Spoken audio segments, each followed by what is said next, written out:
El siguiente segmento tiene contenido o opinión.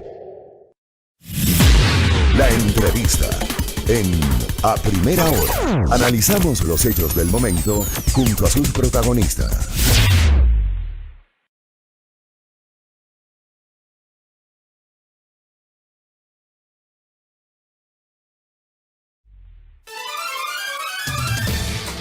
Siete con 13, más adelante estará con nosotros María de los Ángeles Duarte, ex ministra de Transporte y Obras Públicas, para hablar sobre la sentencia del caso Sobornos 2012-2016. Antes, hagamos una valoración de la coyuntura política. Hemos tomado contacto con el coronel ingeniero Lucio Gutiérrez Borbúa, expresidente de la República y líder del Partido Sociedad Patriótica. ¿Cómo le va, expresidente? Bienvenido.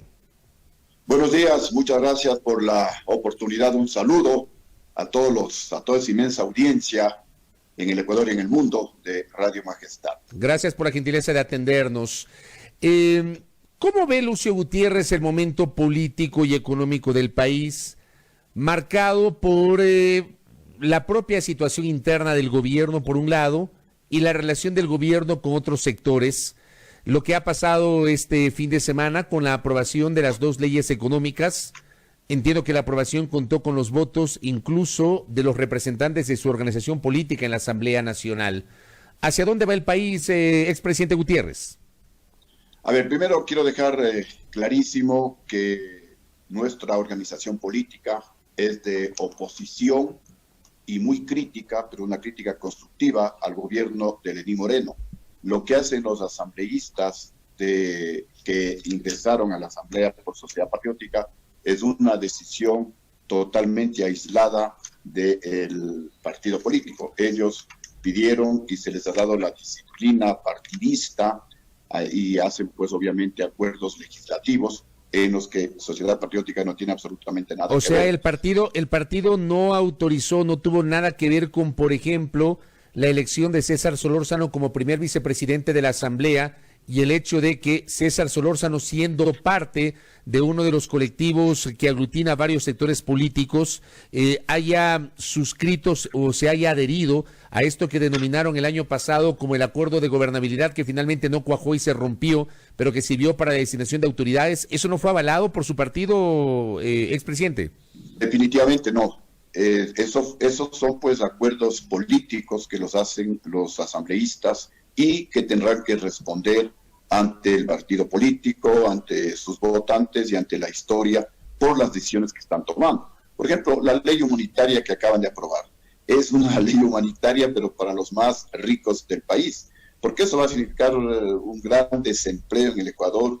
Eso es contradictorio, perjudicial a los trabajadores ecuatorianos. Y la pregunta es, ¿por qué no aprobaron, por ejemplo, contribuciones de los más ricos del Ecuador que tienen dinero en paraísos fiscales? Que primero es dinero de dudosa procedencia y en segundo lugar ayudan al desarrollo, al enriquecimiento de los países en donde funcionan esos paraísos fiscales. Hubiera sido una buena medida que se mantenga el aporte solidario de los más ricos del país para tratar pues en algo de paliar la gravísima crisis económica que estamos viviendo en el Ecuador. Pero la solución es lo que están diciendo algunos analistas.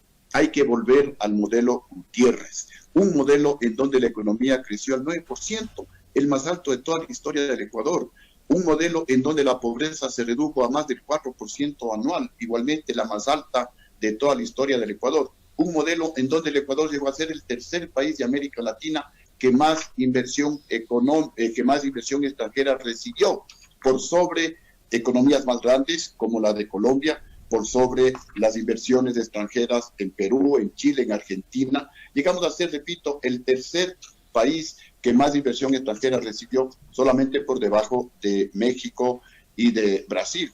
Un modelo en donde se crearon más de 500,000 empleos plenos, un modelo en donde se redujo la deuda pública total y un modelo en donde no se castigó absolutamente con ningún nuevo impuesto en contra de la economía del pueblo ecuatoriano. Oiga, expresidente, pero acuérdese de que usted habla de su modelo, usted defiende el papel económico de su gobierno, pero acuérdese del famoso pinchazo que usted mismo lo anunció 2 semanas después de haber asumido el poder y antes de viajar a Washington para suscribir la carta de intención con el Fondo Monetario. Por supuesto. El presidente anterior, ustedes deben recordar claramente, dijo, no les voy a dejar la mesa servida. Y efectivamente no pagó al sector público 2 meses. No entregó las asignaciones a los municipios y prefecturas del país 2 meses. ¿Usted se refiere a Gustavo Noboa, usted? Por supuesto, no pagó a las Fuerzas Armadas alrededor de $200 millones. A la policía le quedó debiendo como $80 millones. No se pagó los servicios de la deuda. Era una situación económica prácticamente explosiva. En la caja fiscal no había un centavo y del presupuesto de apenas $6.400 millones, que ya lo heredé con déficit fiscal, a más de eso tenía atrasos, es decir, no solamente tenía que cubrir los sueldos y salarios de los 12 meses que a mí me correspondía, sino 2 meses adicionales, es decir, 14 meses. Pero como ustedes recordarán, tomé esa decisión y le dije al país que va a ser un pinchazo que inicialmente le va a doler, pero luego el cuerpo se va a recuperar, luego la economía se va a recuperar. ¿No tomó más decisiones de impacto económico en su gobierno hasta ese miércoles 20 de abril del 2005 cuando fue destituido? Mire, no se tomó ninguna otra decisión y siempre pues hay que hablar con documentos. Mire lo que dice esta publicación del periódico El Comercio, publicada el 26 de febrero del año 2012. Lo publica el economista Vicente Albornoz. Y en el primer párrafo dice, en realidad cuando Lucio Gutiérrez era presidente, nunca se subieron los impuestos. Para ser exactos, hasta se bajó unos pocos aranceles. Cuando Lucio era presidente, la pobreza se redujo más rápido que en toda la historia del Ecuador, más del 4% anual. Lo dice el economista Vicente Albornoz. Y acá, mire, hay otro documento también muy importante, escrito por el doctor Alfredo Vergara, que fue superintendente de bancos en el gobierno de Rafael Correa. Él dice, no soy amigo de Lucio Gutiérrez, pero conozco que en el gobierno de Lucio Gutiérrez se crearon más de 500,000 empleos plenos, mientras se redujo el tamaño del Estado. En el gobierno de Lucio Gutiérrez el PIB creció, el Producto Interno Bruto, 10.9% y la pobreza se redujo en otros años en 8.4%. Ahora, el tema es más altos. El tema es, coronel Gutiérrez, expresidente Gutiérrez, que nos acompaña esta mañana. El tema es, si la economía iba tan bien, si la situación económica del país estaba tan bien, si había, digamos, estas cifras tan interesantes que usted señala, ¿por qué el Congreso Nacional lo destituyó el miércoles 20 de abril del 2005? El Congreso no le destituyó a Lucio Gutiérrez. Los que le destituyeron a Lucio Gutiérrez fueron los banqueros. Recuerde que en mi gobierno es el único que recuperó la plata robada. Recuperamos alrededor de $1,000 millones y 5 banqueros estuvieron presos. ¿Cuáles banqueros provocaron su caída, expresidente?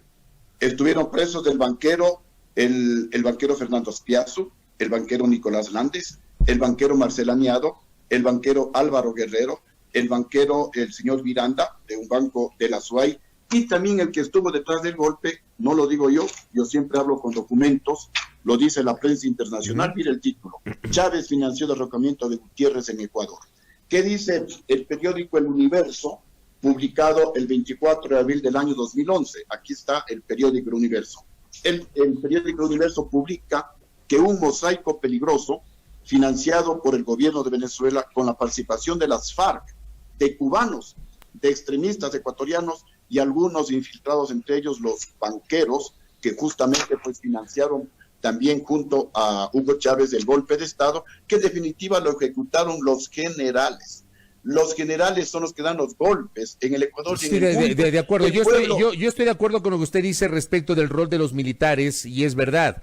Yamil Maguad acuñó esta frase en el año 2000 de que un presidente derrocado es un presidente derrocado luego de la asonada liderada por coroneles, entre ellos usted, y aupada por dirigentes indígenas en el año 2000. Pero digo, en el 2005, el Congreso toma una decisión en el auditorio de Ciespal Yo he dicho esto en varias ocasiones y lo he dicho públicamente, porque yo cubría esa sesión del Congreso, era reportero en Canal 10 en aquel tiempo, yo cubría esa sesión y se inventaron la causal de abandono del cargo cuando usted estaba en Carondelet despachando. O sea, hubo toda una argumentación muy forzada por parte de los diputados liderados por el Partido Social Cristiano para promover su destitución. Digo, usted dice los banqueros, algunos generales del ejército fueron los que provocaron mi caída, pero es el Congreso Nacional el que toma una resolución y lo destituye a usted. O sea, la parte política la ejecuta el Congreso, expresidente Gutiérrez. El Congreso simplemente pues recibía órdenes de la oligarquía quiteña representada por Rodrigo Borges, la Izquierda Democrática, y de la oligarquía guayaquileña representada por el Partido Social Cristiano. Y los tontos útiles fueron los generales del mando militar del año 2005. ¿Para qué? Para que los banqueros corruptos que estaban presos salgan libres, para que no se vuelva a cobrar un solo centavo más de la plata que los banqueros corruptos nos robaron a todos los ecuatorianos. ¿Usted no tenía una alianza con otro sector de banqueros, expresidente Gutiérrez? Mire lo que dice la prensa nacional también en el periódico La Hora, que a Lucio Gutiérrez lo votaron por racismo, porque la oligarquía decía no puede un indio ser presidente del Ecuador, no puede un cholo ser presidente del Ecuador. ¿Y usted cree eso? Y los generales, los generales no admitieron que un coronel joven sea presidente del Ecuador. ¿Usted cree eso? ¿Que usted lo sacaron por racista? Por supuesto, no lo digo yo, pues. ¿Usted lo cree? Por supuesto. Entonces, ¿por qué le pueden votar al presidente que tiene los mejores logros sociales y económicos de toda la historia del Ecuador? Y eso es lo que deberíamos debatir. Hay que hacer un baño de verdad. En el gobierno de Lucio Gutiérrez es cuando más crece la economía de toda la historia. En el gobierno de Lucio Gutiérrez es cuando más fuentes de empleo se crean en el Ecuador en toda la historia. En el gobierno de Lucio Gutiérrez muchos pobres pasaron a ser parte de la clase media y todo el Ecuador ganaron los más pobres, ganó la clase media. Oye, expresidente, pero no me contestó la pregunta. Le consultaba si usted tenía una alianza en cambio con otro sector de banqueros. De ninguna manera, pues jamás yo podía tener alianzas con banqueros, simplemente yo goberné en beneficio de todos. ¿Usted no tenía una relación, digamos, cercana con los hermanos Isaías, por ejemplo? De ninguna manera, si hasta se menciona que ellos también fueron parte de los que financiaron el golpe contra Lucio Gutiérrez en el Ecuador. Pero mire, el que habla de que fue un complot ideológico internacional para sacarle al gobierno de Lucio Gutiérrez, que era un obstáculo para la expansión del socialismo chavista del siglo XXI, es Julian Assange. Todas estas publicaciones son en base a los cables de Wikileaks de Julian Assange. Y Julian Assange escribe en sus cables de Wikileaks que ese complot ideológico internacional le sacó a Lucio Gutiérrez para ubicar en el poder a Rafael Correa. Y también lo publica la prensa ecuatoriana El Universo con este titular: Fondos de Venezuela y de las FARC en campaña de Correa. Aquí se explica por qué Rafael Correa implementó en el Ecuador este modelo del socialismo chavista del siglo XXI. Y dentro de este complot se habla que para que de alguna manera se prepare el escenario, le trajeron a Bucarán. Fue una estrategia traerle a Bucarán. El tema de la Pichicorte fue parte de la estrategia. Pero usted convocó ese congreso extraordinario, y yo le digo con todo respeto, expresidente, yo lo he entrevistado a usted en varias ocasiones, siempre hemos tenido usted y yo una relación de mucho respeto, muy cordial, y yo le he hecho esta pregunta y se la vuelvo a hacer. ¿Usted no reconoce que convocó ese congreso extraordinario en noviembre, a través del cual justamente la legislatura sesionó y destituyó inconstitucionalmente a la Corte Suprema de Justicia? A ver, yo convoqué al Congreso Extraordinario, pero no para que destituyan a la Corte Suprema de Justicia. Para analizar la situación judicial, ese fue el argumento que usted que hubo en la convocatoria. Pero porque usted recordará que en varias ocasiones, en varias cumbres iberoamericanas, cumbres americanas, yo le solicité al presidente de Estados Unidos su apoyo político para que los banqueros corruptos acusados de peculado que estaban en los Estados Unidos sean extraditados al Ecuador.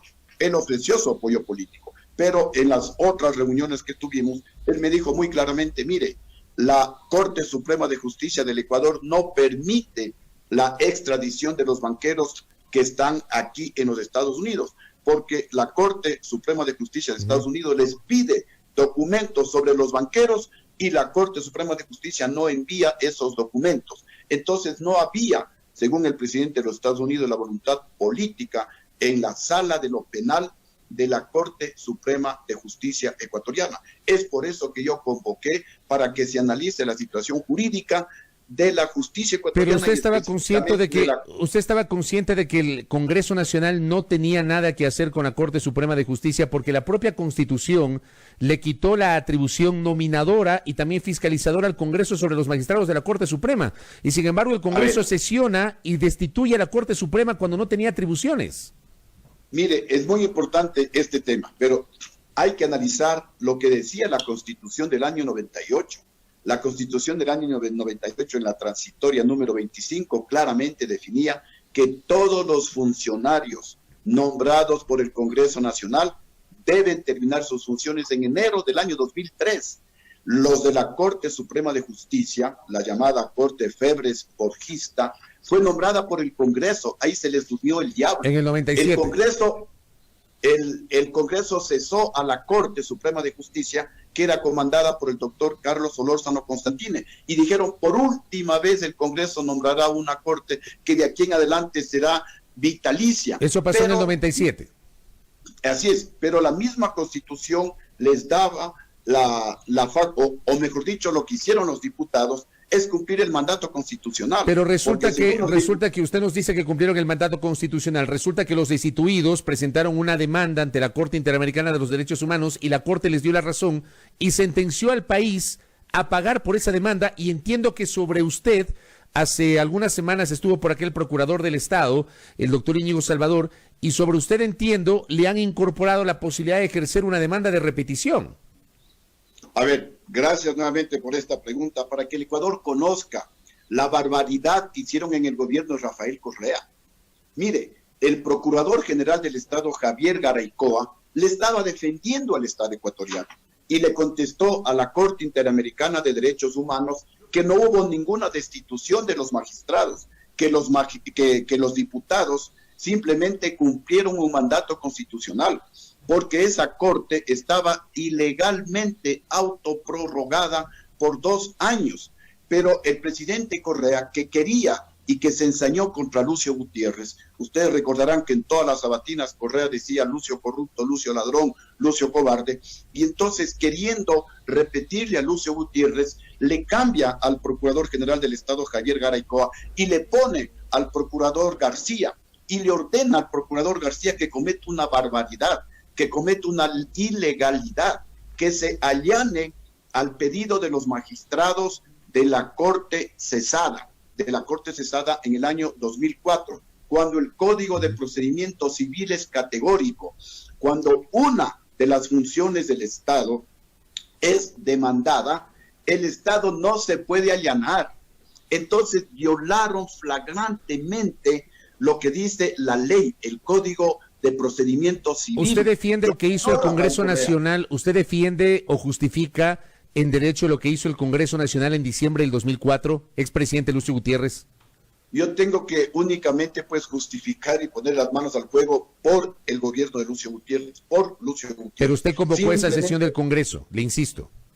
Simplemente, en honor a la verdad, lo que estoy mencionando, primero, que la venida de Bucarán, que la cesación o el nombramiento de la llamada Pichicorte fue parte de la estrategia para el golpe de Estado en contra de Lucio Gutiérrez, que no lo digo yo, por favor, eso lo dice Julian Assange en los famosos cables de Wikileaks. Mire, aquí tengo el cable en donde se menciona lo que acabo de indicar, el cable número 30.154, que lo pueden investigar. Esto fue publicado en el periódico El Universo. Ahí se habla del complot ideológico internacional para tumbar a Lucio Gutiérrez, porque si no, ¿cómo se justificaba tumbarle al presidente que tiene los mejores logros sociales y económicos de toda la historia del Ecuador? Había que inventarse algo, y parte de esa estrategia financiada por Hugo Chávez, porque el que estaba detrás era Hugo Chávez. Hugo Chávez compró a algunos periodistas, compró y pagó a activistas políticos. ¿A usted le consta eso? De alguna manera, ¿le consta que compró periodistas? ¿Perdón? ¿Le consta que compró Hugo Chávez periodistas? Por supuesto, uno de esos es el de Radio La Luna. Nosotros al embajador de Venezuela le advertimos que deje de entregar dinero en el Ecuador porque se detectó que desde la embajada... Pero es grave lo que usted está diciendo, o sea, me imagino que tiene una prueba de que a Paco Velasco le entregaron dinero. Mire, esto es totalmente público. Nosotros, a través de Cancillería, le dimos plazo al embajador Navas Tortolero para que deje de entregar dinero a varios activistas políticos para que preparen de alguna manera el golpe de Estado. Y repito, no lo digo yo, lo dice Julian Assange, fue una estrategia, fue un complot ideológico internacional financiado por Chávez con la participación de las FARC, con participación de cubanos. Lo dice Julian Assange, para sacarle al gobierno exitoso de Lucio Gutiérrez, que era un obstáculo para la expansión del socialismo chavista del siglo XXI, y luego lo dice también la prensa internacional, Chávez y las FARC financiaron la campaña de Rafael Correa, y por eso se implantó el modelo chavista en el Ecuador. Expresidente Gutiérrez, si no había el golpe de Estado. Mire, expresidente Gutiérrez, se me termina el tiempo y sé que usted tiene también una entrevista. Le pido por favor la última pregunta. Ya habrá tiempo de seguir conversando. Rápidamente, ¿usted va a ser candidato a las elecciones del 2021?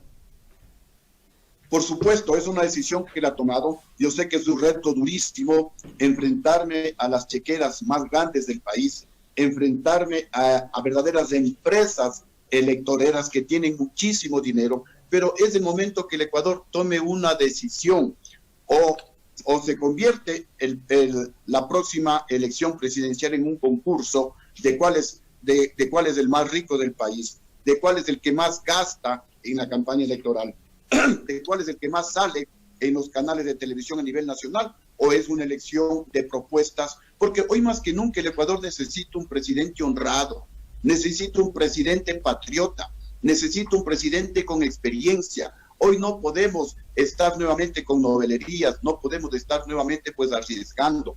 La situación del Ecuador es crítica. Si no se elige un presidente, repito, que no llegue a robarse el dinero de los ecuatorianos, que no llegue a recuperar la plata que está invirtiendo en esta campaña electoral desde ya, entonces el Ecuador no va a salir de la crisis. Miren, la mejor enseñanza que debemos sacar de esta gravísima crisis económica, social y ética es que el próximo gobierno tiene que volver al modelo Gutiérrez, tiene que ahorrar dinero, no se tienen que robar la plata de los ecuatorianos, tienen que gastar menos de lo que les ingresa, porque si continuamos robándonos el dinero del pueblo ecuatoriano, si no ahorramos dinero y si seguimos gastando más dinero del que nos ingresa, el Ecuador jamás saldrá de la gravísima crisis económica en la que nos encontramos. Si hubieran seguido ahorrando, en mi gobierno ahorramos $2.500 millones.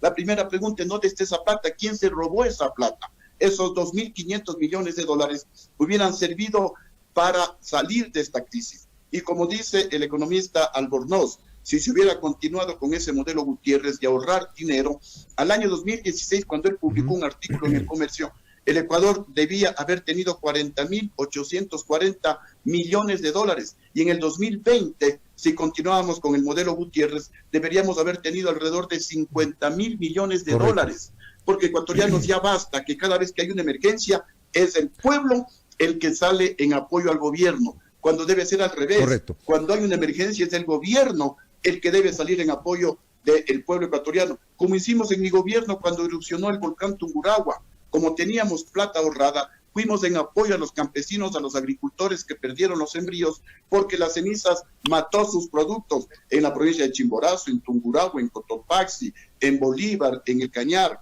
inclusive en algunos cantones de la provincia de Guayas. A mí jamás se me ocurrió subir los impuestos al pueblo, subirles el IVA, quitarles contribuciones salariales, porque para eso están los gobiernos. Ya habrá oportunidad. En caso contrario, de acuerdo. Y con esto termino. Sí, por favor. En caso contrario, ¿para qué gobierno, pues? ¿Para qué presidente? No necesitamos gobierno, porque cada vez que hay una emergencia es el pueblo el que tiene que aportar. Así pues no se justifica tener un gobierno. El gobierno justamente es para administrar adecuadamente los recursos del pueblo ecuatoriano, para generar empleo, para darle bienestar, para solucionar los problemas, repito, para ahorrar dinero, para no robarse la plata del pueblo ecuatoriano. Correcto, expresidente. Ya habrá oportunidad de seguir conversando. Evidentemente nos queda corto el tiempo. Le comprometo para seguir conversando en el futuro sobre los temas de la política y los temas del país. Gracias por el tiempo, expresidente. Buenos días. A usted muchísimas gracias por la oportunidad. Un saludo cordial a todos los ecuatorianos. Gracias. Lucio Gutiérrez Borbúa, expresidente de la República, líder de la Sociedad Patriótica, ratifica en estos micrófonos que será candidato presidencial para 2021, haciendo un juicio, digamos, sobre su visión en torno al manejo económico de su gobierno y obviamente consultándole sobre algunas decisiones que ocurrieron en el curso de su administración. La más polémica, la más recordada, al menos por quienes habla, tiene que ver con aquella convocatoria al Congreso Extraordinario que significó la destitución de la Corte Suprema de Justicia, sobre lo cual el Estado ecuatoriano fue sentenciado por la Corte Interamericana de los Derechos Humanos al pago de una indemnización. Y hace algunas semanas que estuvo por aquí el procurador del Estado había mencionado que ha comenzado el proceso de repetición, mencionando justamente entre los partícipes de ese proceso de repetición al expresidente Lucio Gutiérrez. Veamos qué pasa. 7:38 en la primera hora.